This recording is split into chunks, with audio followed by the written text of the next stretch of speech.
Welcome back, Earth Scientists, and we are here to look at some important weather disasters that kind of define the need to have forecasting improvements with technology. So let's take a look at a few. Let's start with the 1900 Galveston Hurricane. This was an estimated Category 4 hurricane storm. A little history about this. This is a sad story because Galveston was at sea level, and it was well before the seawall had ever been built. This occurred about the Labor Day time frame in 1900, and unfortunately it buried the city with a massive amount of storm surge. Remember that storm surge is the most damaging part of a hurricane beyond its winds. Actually, in most cases, storm surge is the #1 damage factor. When this occurred, the storm surge got up to 15 to 20 feet and totally buried downtown and surrounding parts of Galveston. If you've ever been to Dickens on the Square area, that part of Galveston was just completely flooded and destroyed. As a decision, the city took a really bold stance, one that I think another city in North America should really consider strongly to do the same thing. They decided to invest the money to build a 17-foot seawall and essentially build the city up that level. It was a huge expense, but it was one that would prove to be essential for the survival of Galveston. They learned their lesson in 1900, and the seawall has helped prevent massive loss of property and life in future hurricane events that have happened in Galveston.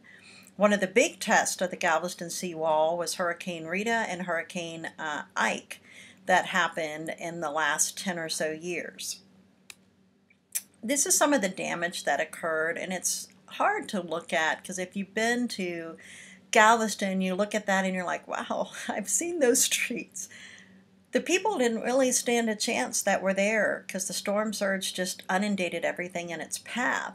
So a lesson well learned, don't build at sea level where you're going to have hurricanes and expect that levees or just a equal distance from the shoreline is going to help keep you intact. New Orleans learned that lesson the hard way. And it's an expensive endeavor to put these types of best management practices in place. But as you are determining where you live, this could be some considerations where you buy property.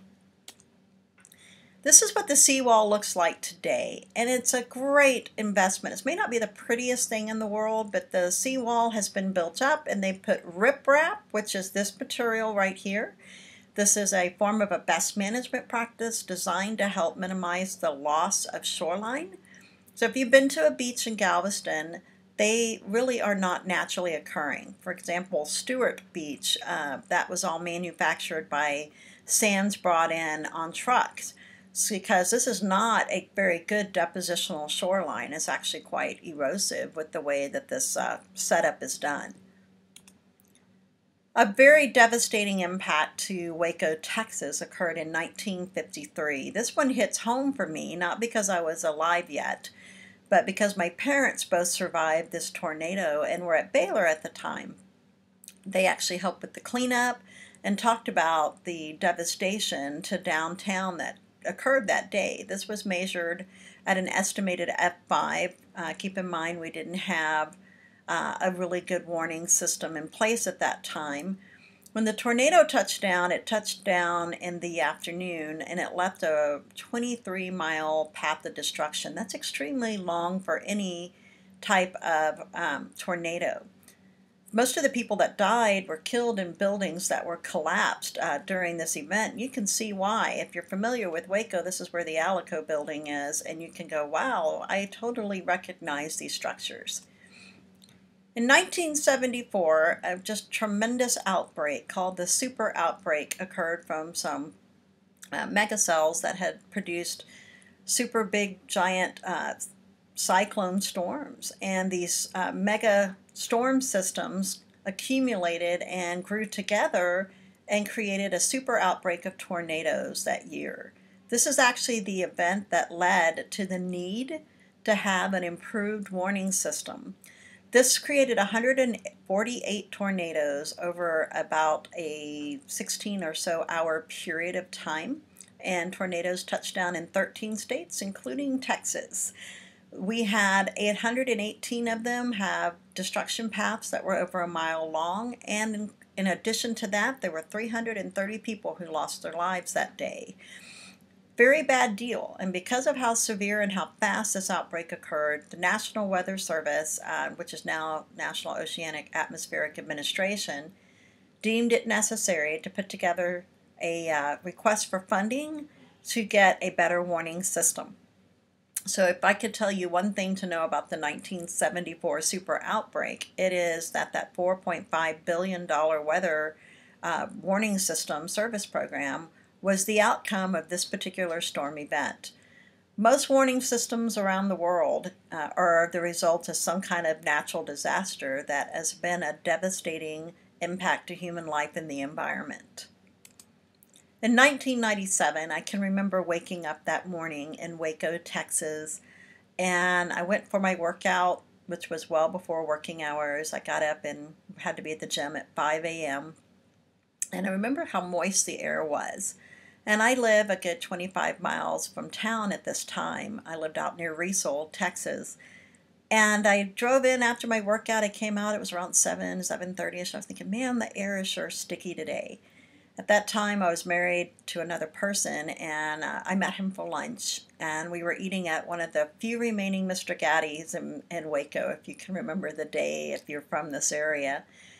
And I told him, I said, you know, man, the weather's just funny today. And he said, oh, you're just imagining it. And I was like, no, we're both scientists. And so he's like, yeah, but it has been kind of humid and sticky. I do agree with you on that. He soon realized I have kind of a built-in barometric pressure system, and that barometer was going off. And I knew something wasn't right. I had a headache. I didn't feel right. The temperature and the pressure had dropped. And while we're eating lunch, the first round of tornadoes had formed right outside of Waco, which would ultimately turn into the Jarrell Tornado. Through that day, this was an F5 tornado by the time it hit Jarrell, and it left a destruction path that killed 27 people.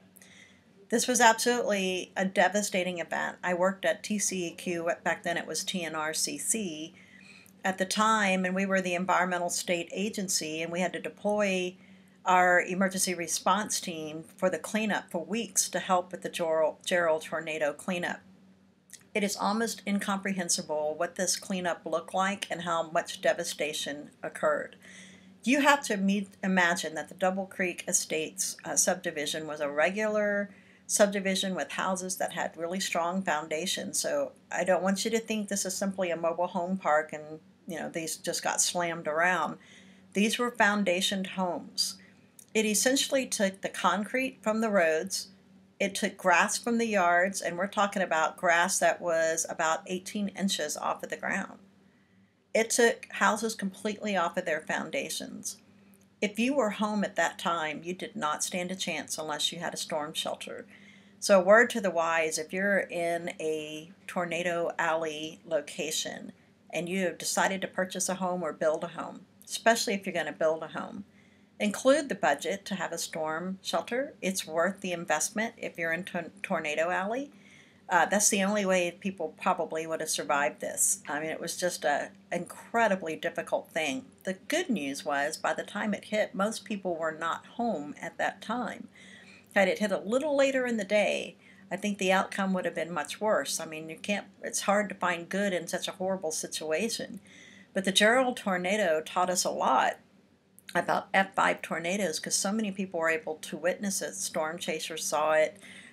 We gained lots of knowledge from this. Unfortunate, though, that the loss of those humans had to happen for this to occur. So Jarrell Tornado is just one of many that's happened across the nation since then that are famous for massive loss of property and life. Let's talk about a few hurricanes. In 2005, Hurricane Katrina smashed into the coastlines of Louisiana and Mississippi. You're probably most familiar with New Orleans, where the levees failed and it flooded out the city. A few things about New Orleans. First of all, New Orleans sits below sea level. Strike one. Strike two is that they are pumping considerable amounts of groundwater out of their system, and it's causing localized land subsidence. That's strike 2. Strike 3 is they're right smack dab on a coastline that's known to have significant hurricanes, including Category 5 hurricanes. It was the costliest storm to date when this thing had happened. It's not the costliest now. But interestingly enough, it back in 2005 dollars, it was an $81.2 billion bill to clean Katrina up. And I honestly, while New Orleans is back and operational, they still have scars left from Katrina. 1,836 people died. They didn't all die in New Orleans. Some died in Mississippi. You have to look at the full picture. And when you see devastation in Mississippi, you're going to go, wow. You're going to think, why did we not help them as much as we did the people in the Superdome? Don't in any way think that I'm underestimating the importance of the Superdome. I'm not. These people had a really difficult situation. But you need to consider that this was not the first type of major flooding event that the nation had seen. In 2001, just 4 years earlier, Tropical Storm Allison fizzled out over Houston, Texas, and dropped so much rain, about over 30 inches, in just a matter of 3 to 5 days, that it buried the entire 610 loop, including downtown. And so we had to figure out how to get those people food, water, electricity, deal with all the contaminated waste, the sewage, the medical waste, the storm debris. All of that kind of stuff has to be looked at, and not to mention potentially dead bodies to contend with. If that sounds disgusting, that's the realities of one of these types of storms. It's not a fast cleanup. If you haven't thought about some of the other environmental implications, think about all the underground petroleum storage tanks that would come to the surface, or cemetery bodies that would surface. These are just not pleasant things to think about. But the realities of something like Hurricane Katrina. So the maximum winds that were sustained in Hurricane Katrina were 175 miles an hour, which qualifies it as a Category 5. Notice that its barometric pressure, the lowest recorded, was a 902 millibars. Well, we'll compare that to Hurricane Rita in just a minute. Let's look at the history of Katrina. It started off as a tropical depression, number 12, at the end of August, on August 23rd, and on 24th, it was upgraded to a tropical storm. At that time, forecasters were really not too worried about Hurricane Katrina because it only was a Category 1 hurricane as it crossed over Florida. It downgraded back to a tropical storm, but gained strength because of latent heat of condensation in the Gulf of Mexico. What was so crazy was on August 27th, it reached Category 3 status and intensified and doubled its size. The eye wall replacement cycle disrupted the storm because it doubled its size and reached a Category 5 status the day later on August 28th. It made landfall and smashed directly into Mississippi and New Orleans. It weakened before it made its second and third landfall, which was a blessing in disguise when it finally smashed in on 8/29. So the most noticeable damage, obviously, is New Orleans. And this picture right here, I want to say this is almost what Houston, Texas looked like back in Tropical Storm Allison. So Allison produced us a really good trial run at working out some of the bugs of dealing with getting help to people who need it. And you're like, but the Superdome people didn't get water for 5 days. That is true. Some of that had to do with local government issues that hadn't been worked out with FEMA. FEMA had its own set of issues. I mean, there's a lot of fingers to point and a lot of lessons learned from Hurricane Katrina.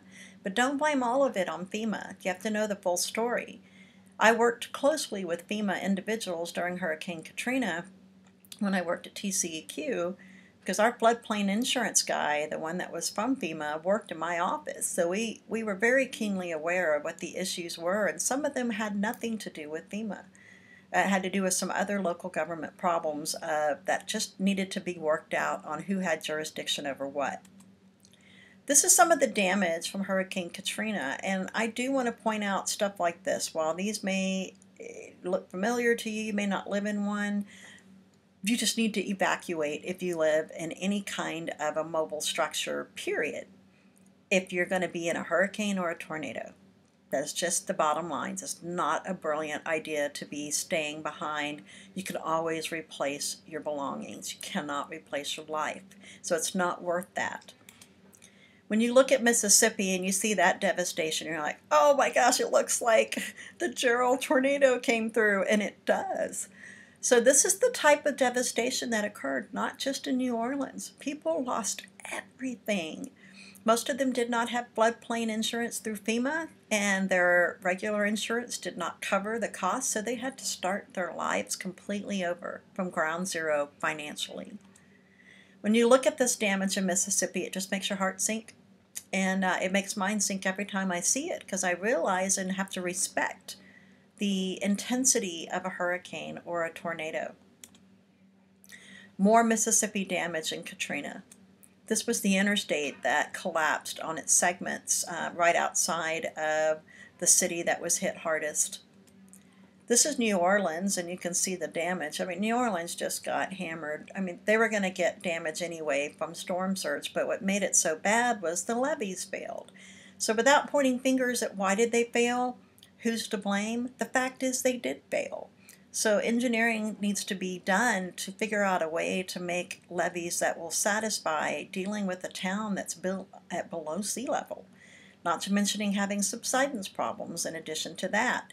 So things to consider if you're going to consider moving to New Orleans. Some more mobile homes. I think that's a message I'd like to send. Nothing wrong with living in a mobile home. They're quite convenient actually, but not during a storm. So just evacuate, get to a safe place if you're ever in that situation. This was the Superdome, probably the most famous part about Katrina. And the Superdome was just a sad situation that went wrong, but at least people had a place to go. Those people stood a chance. The people who were in those mobile homes, the people who were along those shorelines in Mississippi, they didn't have a chance. If they were in their homes, you can imagine what the end result was going to be. Marinas like this were devastated. To me, it's amazing any of the boats lived at all, because this was a marina similar to what I lost my boat in, or our family boat, back in Hurricane Alicia back in the 80s. And this is exactly what it looked like when we got to our place in Seabrook, where we had our boat. This is exactly the type of picture that we saw, but this was from Katrina.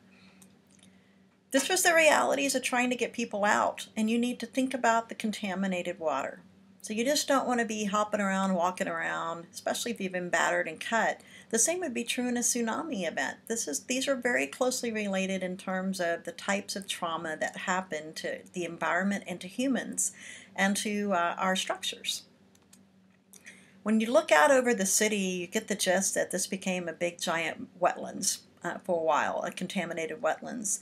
And how do you get all that water out? How do you get electricity and power and food and shelter and hospital care for all of these people? This is the big picture. This is where the planning for environmental disasters needs to occur and had occurred before Katrina ever did happen.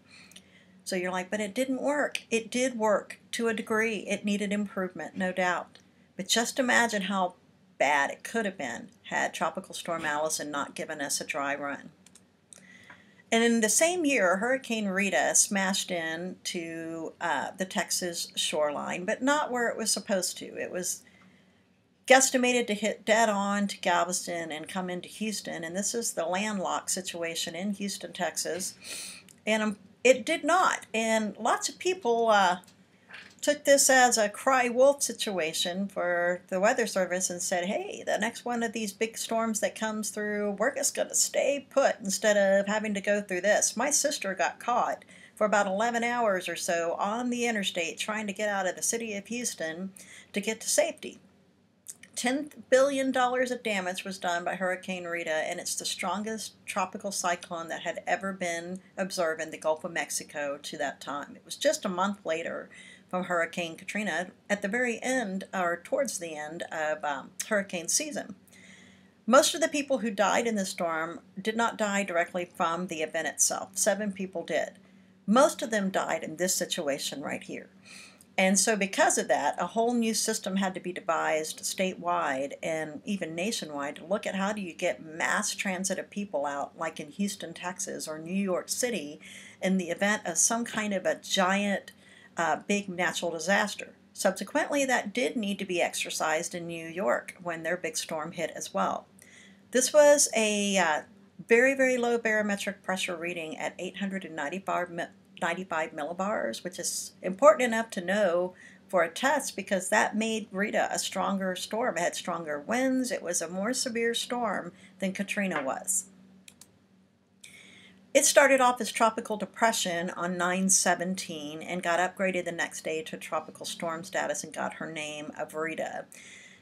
She was slow to become a hurricane and really lacked a very visible eye for most of her existence. But the warm waters in the Gulf of Mexico led to storm intensification due to latent heat of condensation. In 5 hours, she grew from a Category 2 hurricane into a Category 5, which was absolutely incredible. When she made landfall, she didn't hit where she was supposed to. She was supposed to hit literally right here, and she kind of moved a little bit north and buried in parts of the Sabine Pass all the way from Tyler down to Beaumont. When I worked for TCEQ, a number of our regional offices in places like Beaumont and Tyler were shut down for weeks while they were recovering from the flooding that occurred from Hurricane Rita. This was Hurricane Rita at Holly Beach. On the left was before the event, and on the right it was after. You get a gist of the strength of that hurricane.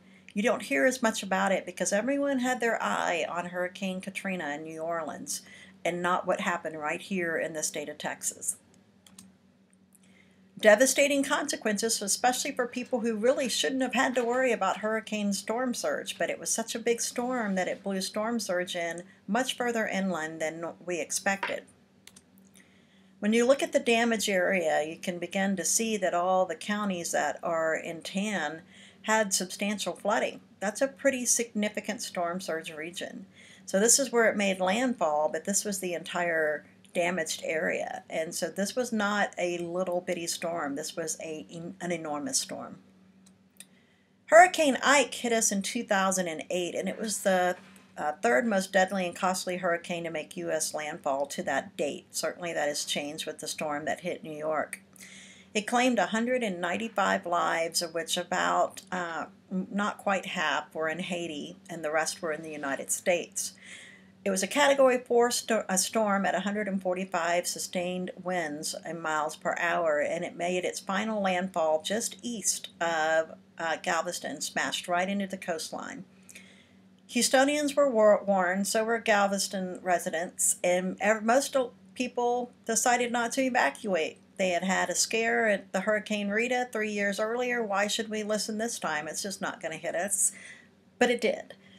And when it did, it buried Galveston. Storm surge actually did impact the area. A number of people were stranded and trapped, and rescue workers had to risk their lives to go get people who were warned to evacuate and did not. So that's another consideration I'd like to impact you, hopefully, to think about your choices and how they impact other people, especially when you're looking at emergency personnel. This was the damage to Hurricane Ike as you look at what happened in Galveston. And downtown Houston was devastated as well. My sister works down there, as I mentioned earlier, and she was in her high-rise office building, and she said it was a lot of people had Ike parties, no kidding, waiting for the storm to hit. And when it did, to their surprise, they were in buildings that were being smashed and hammered, and glass was going everywhere into the city, and it was scary. It's a scary event. Not something to take lightly in a place like downtown Houston, Texas. I will see you shortly for our last set of lectures. Yay! Climate change. So when you come back, get ready for some eye-openers because we're going to learn about the real story of climate change and kind of put the pieces together from geology, oceanography, astronomy, and meteorology. See you back soon. Bye.